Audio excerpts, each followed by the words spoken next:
This is part one of our story about one of our own being stopped and held by a customs agent at the Cartagena Airport. Follow along. Hey, watching on right now, you're watching dcbornrob on YouTube. Make sure to hit like and subscribe. Okay, good morning, good evening, good afternoon, wherever it is you're located, and thanks for watching. This is going to be a different type of video because this is a story that I need to tell. No news story that I'm following along with it, although this story is in the news already. It's been on TV and a few, well, at least one news source that I'm familiar with in online. So this is about a story about one of our own. And when I say one of our own, I mean one of our, not only our viewers and subscribers, but one of our WhatsApp group chat members.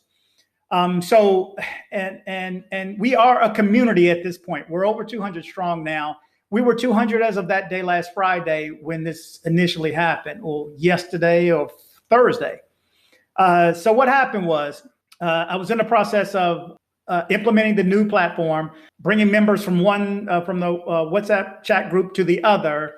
It was a busy day, busy evening. So somewhere around, I don't know, 8:30 or something like that, I got a text that said, "Hey, Rob, you know a lot about Colombia, right?" And I said, I said a little bit, but the group knows more. That's what I said. And he said, well, you mind if I call? So yeah, so we talked on the phone. He told me a situation. I was like, really? Are you kidding me? And then it just got deeper and deeper and deeper. So with that said, during our conversation, we talked for a bit. And then I said, dude, take it to the group.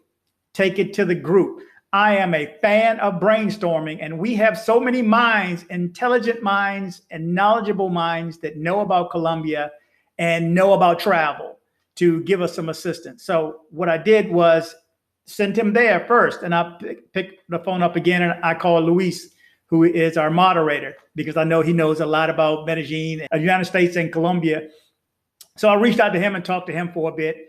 And he was more so, go towards the consulate and, some of the nuances about the country. So we jump back online. Now Manfred is sending video messages, which I'm going to show a couple right here. Rather than, the typing, I'll just show you. So we did get a meal. We got a Subway. I think it's throughout the wrapper. They gave us like I don't know if you call it a pillow or I don't know what the fuck that is. They gave us a blanket too. We don't. I guess we don't have any medical issues or anything like that. But yeah, we haven't seen a single soul since about 6 o'clock last night. That's the last time someone came and talked to us.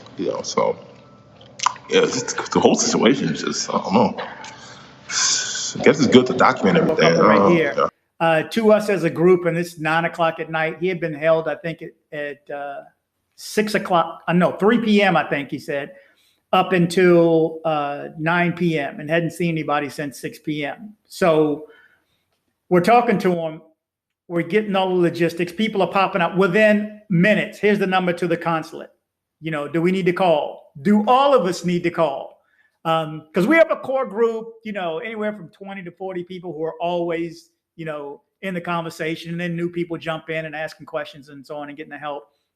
But we're over 200 strong.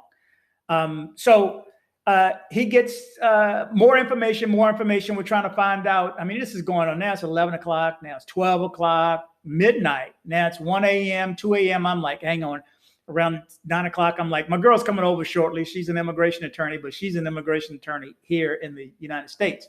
So, but still, she and I were up till 4 o'clock in the morning discussing, could have been this, could have been this, could have been this. What is this? What can it, and so on. During this time, one of our members, Rose, and I'm going to have him on in a second, Rose says, hey, I know somebody there. I know an attorney there, and let me contact her. He contacted her. She contacted them. She contacted the media. She contacted the airport. And per Manfred, they told her that they didn't know anything about anybody being held there. But he's, talking to us live. You know what I mean? from his little room. He was held in a little room just off of when you enter, when you get off the airplane, you go through and you're getting ready to go through customs, there's a little room right there. And that's where he was. Again, I'll show a little bit of video in a minute. But this is what happened to one of our own. And this is how we gathered together to give him assistance. Because that morning, I'm like, 8 o'clock in the morning, nobody calls. Dude, we know who your congressman is. So I sent him the link so he can check, see who his congressman was. And we were all prepared to call all 3 numbers, all of us. And that's when he said, just hang on for a second, because the attorney was working something behind the scenes. So she contacted the media. This has been on online news sources. And I think it was on TV last night for a short segment. So it is well known, but this was from one of our own. And I'm bringing this up because this is 2 things: to let you know that this could happen to you at any Colombia airport or any airport outside of the United States. You don't know how they're going to act. I mean, just like TSA here. I mean, they could have had a bad day for their girlfriend or whatever, decide they want to come in and pick on you. Because here's the 2 reasons that they say they got him and another gentleman. They got him because they said they were asking him some questions and he had his mask on and they didn't understand him. So he pulled his mask down and they said, pull it back up, pull it back up. And he either did that once or twice. And the guy came out and says, you're American? You're American? Come here, over here. You're not getting in. You're going back to the United States. It was just that quick. And then the other gentleman came up and he couldn't pull up his address to his Airbnb or hotel or wherever he was staying quickly enough. And the guy's like, you're from the US too? And pulled both of them to the side. That's how 2 of them ended up in the room. This is a crazy story. And it happened to one of our own. And the second side of the story I want to bring up is the group, how the group came together. Man, let me tell you something. We've been in existence probably about a month now, and we're over 200 strong. And I'm going to tell you, out of everything we've discussed on this website, check MIG, 90 days, 72 days, PCR tests, Sweet Georgia Cafe, Brooklyn's, all this good stuff. The best thing about this group was the way that we came together for Manfred the other night, for one of our own. This whole group was worthwhile from this one instance right there. So I'm telling you the value of joining this group. It's a community now. And let me tell you something, we help our own. Man, there were so many. I should scroll through the messages. They were, try this. What do you mean? Because of this, because of that? I mean, it was going on and on and on and on and on. Midnight, 1 o'clock, 2 o'clock, 3 o'clock, 4 o'clock. This went round the clock. And we're like, dude, you need to get some sleep, at least a few hours of sleep. And all they had was like the chairs, like you see in the waiting room at the airport. So anyway, it all came together because of, again, another one of our own, Rose, that I mentioned before. And he is the one who called the attorney there. So I want to get him on the phone right quick. So hang on. Okay. Again, I said I would get Rose on the phone. Rose, are you there? I am here, sir. Okay. So, and I've already prefaced the story and explained, that they got pulled over. I didn't actually say, I did say why they pulled both of them over. But so we're all as a group, and this is a community now, right? Wouldn't you say so? And so Rose is one of our major participants, of course. He's been there. Shoot, you were probably one of the first 10 or 20 to join the group. So he's been there all along. So tell me, from your point of view, when you started reading the messages, what happened from there? Well, I heard the voice message from Manfred, and he didn't sound very happy. And so I got a little concerned, because I've been to Cartagena and I know how the process works. And so for him to be held up and not knowing what to do made me very concerned, because he doesn't speak Spanish. So I try to find out if there's anything that I can do to help. Mm-hmm. So I listened to the voice recording and I got interested, because it just sounded very unfair that he'd been detained, is what he said.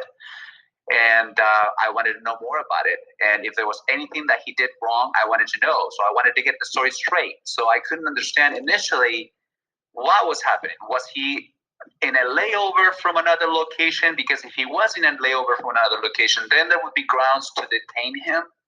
Because you don't want to do that in a pandemic. You don't want to go from country to country and then doing layovers for several days. Mm-hmm. So I was trying to figure out and try to find the reason why he was being held up. And then he explained, no, he had just arrived. That was the first time he'd ever been in Colombia. and he was coming from Miami, and initially I thought he was in Medellin, because we always talk about Medellin. So I was thinking, why is he in Cartagena when he's thinking about going to Medellin? So that was the story that I had to get straight from him. And so eventually he called me and he gave me the side of the story and he explained everything to me. And that's when I decided, okay, well, it sounds like a very unfair situation. So let me get my friend in. And she got interested in the case because she's an attorney and she's very motivated. And immediately she started making phone calls. You know, I used to tell people, you know, if you have to go to hospital for any reason, make sure you take somebody with you, family or something like that, who can, from the outside, make sure that you're okay on the inside. And that's pretty much what we did. They needed to know that somebody was outside of this situation that knew they were there, because they left them with his cell phone. That was one of my first questions for him while I'm talking to him. I said, hey, do you have a charger? Can you charge your phone? Because let's make this either short so you can call the right people, you know, call somebody in power who can make a change. And he said, no, yeah, I have power. I'm charged up. I said, okay. So from there, but it helps.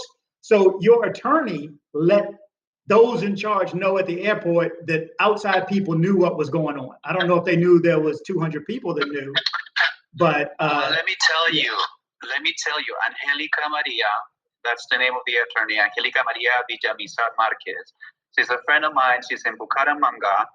And so from Bucaramanga, she made contact with the officers in the airport. But by the time we started making the phone calls, they had already closed. So she could only get a hold of the police, the airport police that was there.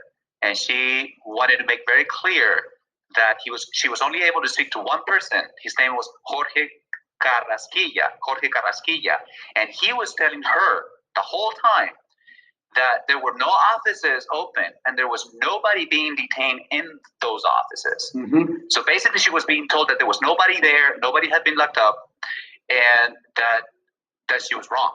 And so she kept on telling him there's a couple of gentlemen there. They have been detained. They have been in communication with us. They need to be let free because they haven't done anything wrong. I need to be able to speak with somebody. And she was told that immigration was closed, that she needed to call back the next day. So that night we couldn't do anything. And then when Angelica tried to call immigration, because when you call the airport, it gives you a menu of options. And one of the options is to speak with immigration. And every time that she called that number and she picked the selection to speak with immigration, that number would get disconnected. Every single time she got disconnected.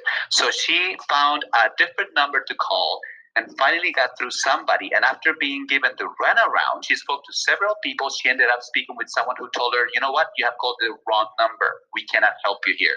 And she got hung up on. That is what Angelica experienced when she called the airport. There was nobody that she could talk to, and the only officer that she was able to speak with was Jorge Carrasquilla, and he denied the situation. He said there's nobody being held up there.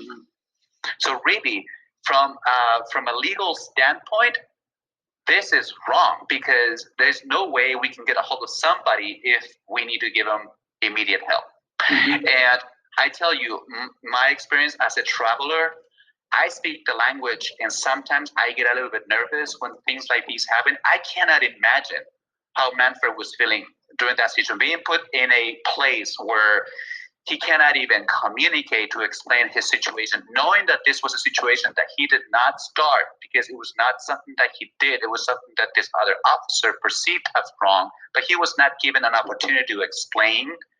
I thought it was just outright wrong. It was just completely wrong. It was just abusive, very abusive, to say the least. Yeah, and one of the things that I don't know if anyone has thought of it, but they never came back to check on him after 6 p.m., not until I think it was 7 o'clock in the morning. So they don't know if they had any medical situations that needed tending to. Well, let me tell you, I spoke with Manfred, and he told me that personnel from the airline showed up, and they were very apologetic, and they looked really sad. He said he could read on their face, because he couldn't understand Spanish and their English was really poor. So he perceived, body language, and he told me they look very apologetic when they talk to me. They know that what they're doing to me is wrong, but they gave us some Subway sandwiches, and they gave us a couple of blankets, and they told us and reassured us that they were going to get us on the next flight back to Miami. But that was it. There was no other room for negotiation. They had already made up their minds, and it sounded like everybody was afraid of this officer who had made the decision, and he was nowhere to be found. And I asked Manfred, do you know the name of that person? Because I can tell Angelica to do a research on that particular guy and get a hold of him. Mm-hmm. Angelica told me that she tried to get a hold of the head of the immigration officer there in Cartagena, and she couldn't. She was given a number, and I have the number here for you. I'll give it to you. It's 317-667-1137. She kept on calling that number, and the guy never answered the phone. Yeah. So, I mean, that's how difficult it is to get through immigration. So if you get in a situation like this, not even an attorney can help you. And then Angelica told me if they want to file a lawsuit, I can help them with that, but that's going to take some time. And we need to obviously, sign an agreement. You and I need to be retained.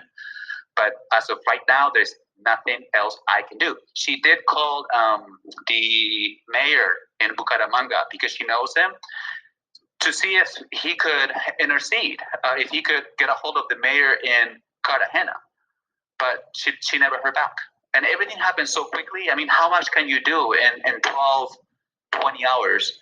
And then by the time that she heard from somebody, it was just too late. They were already on a plane, and there was nothing else we could do. Yeah.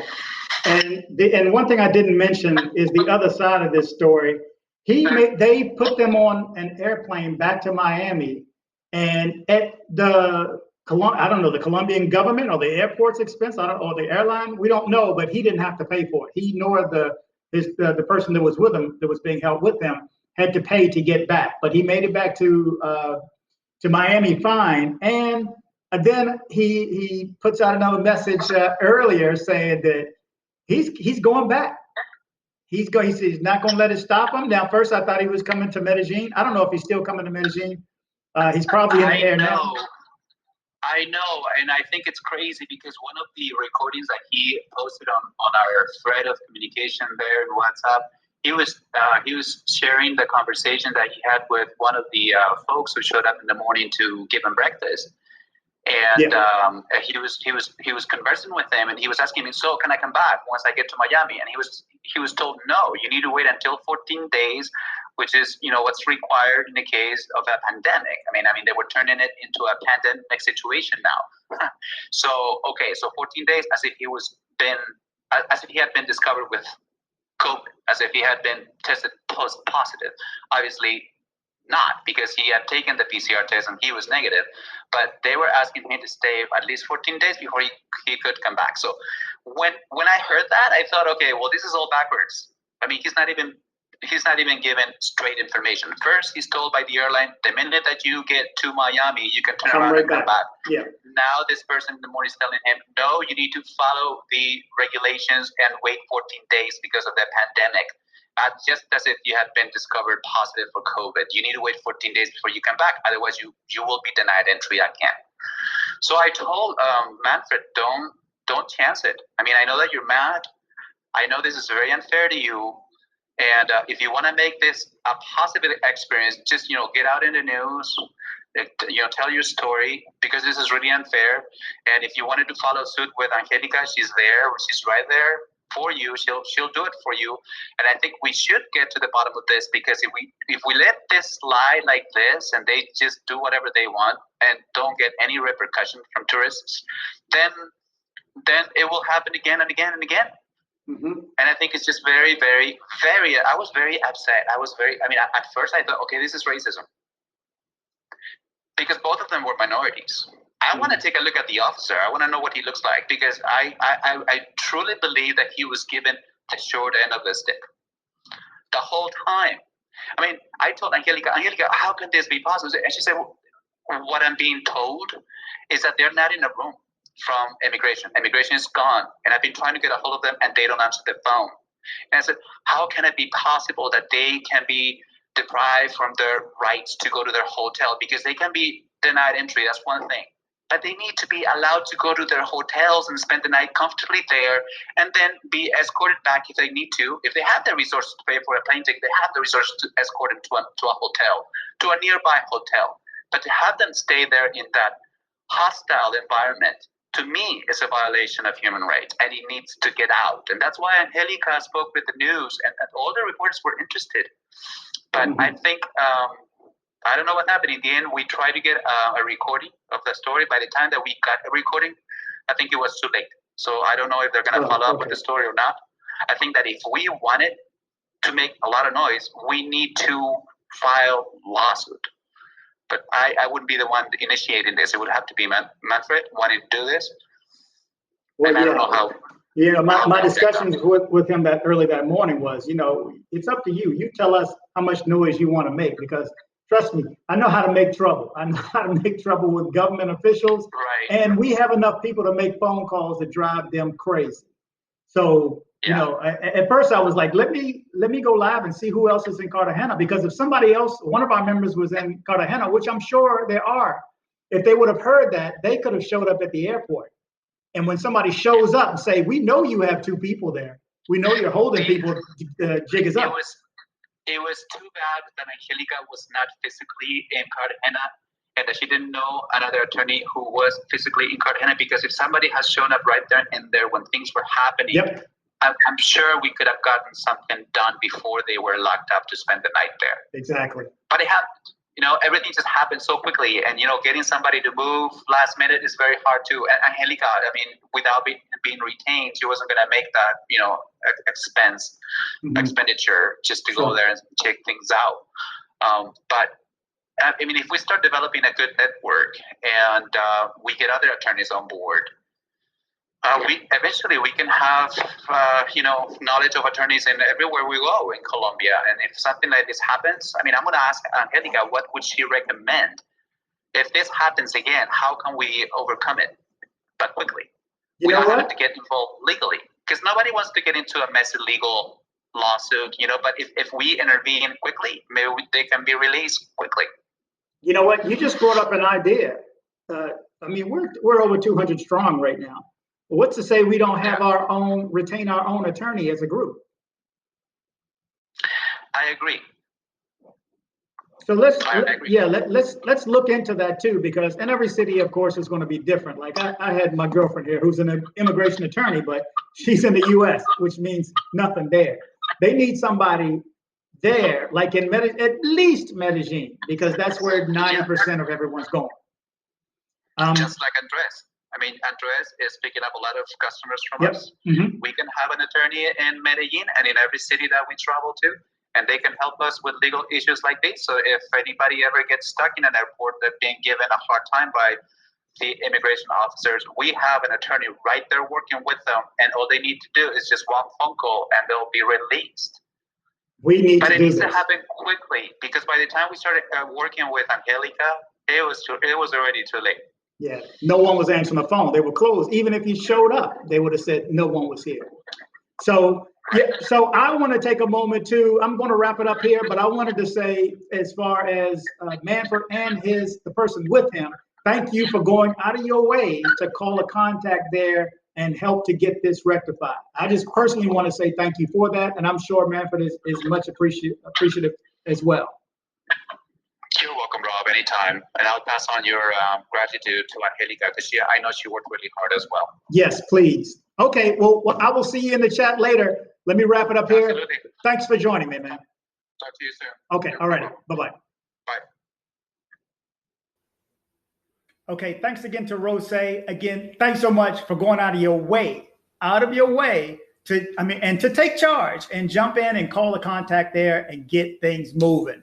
This group is so valuable. I can't tell you, if this does not encourage you to join the group, I don't know what is. I might as well stop asking after this, because let me tell you something. At 200 strong, imagine a business that took advantage of one of us and 200 people gave them a call around the clock. I mean, just imagine how much trouble we can cause for someone. I'm not saying that that's something we would do.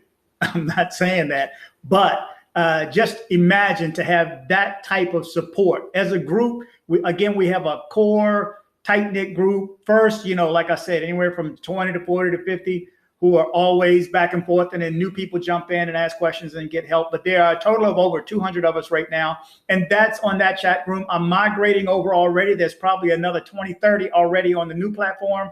So we're somewhere around 230 right now. The group is valuable, but I told you I wanted to show you a couple of videos from Manfred just to give you an idea of the situation he was in. We will be interviewing him. I'm pretty sure he's going to Medellin. I mean, he's got to be, because I didn't know they told him he couldn't go back that same day. My recollection was the first part where they said, yeah, you can go to Miami and just turn around and come right back. And he's going, this doesn't make any sense. It just doesn't make any sense. But if Rose heard that they were telling him 14 days, then he could not come back. I'm sure he wouldn't try it after they told him, don't come back for 14 days. Back to Cartagena anyway. So he's probably going to Medellin. So we're trying to take care of him there.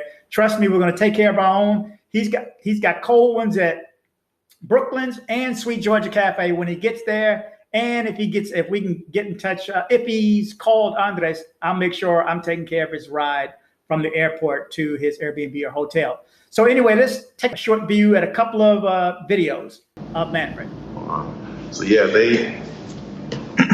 as you can see, the guys in the room, not a single soul in this airport right now. It's 1 o'clock. So we haven't seen anybody since, like I said, 6 o'clock.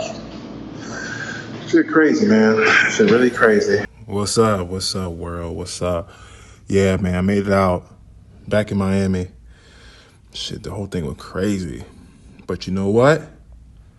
I'm going right back there tomorrow. I'm not going to let these dudes intimidate me. I'm not going to let these dudes scare me of seeing the world. So my advice, man, just be a robot. When you go through immigration, just say yes, sir, no. Man, just have everything. Man, just don't give them a reason. Just make sure. Yeah, I would. Yeah, just trust me, because what I went through yesterday was crazy. Okay, again, there you have it. That's the story as of now. That's part one. Part two is coming with an interview with Manfred. Let's let him get settled into either Medellin or Cartagena or wherever he decided to go back. Hopefully he's landed. I'll check my messages shortly. But just think, guys, this can happen to you, okay? But I want to pronounce again this group. Let me tell you something. You want to know resources? And let us think about this attorney thing. We may want to keep one on retainer. So anyway, if you're getting any benefit out of my videos, do me a favor and go down and hit the subscribe button. Click the bell to be alerted of any new videos. And like helps the YouTube algorithm. The more you hit like, the more they decide to share our videos with more people. So again, thanks for watching. Stay tuned for part two. We have a YouTube channel. Like it. Please comment and share if you like the video. Please subscribe and kick the bell.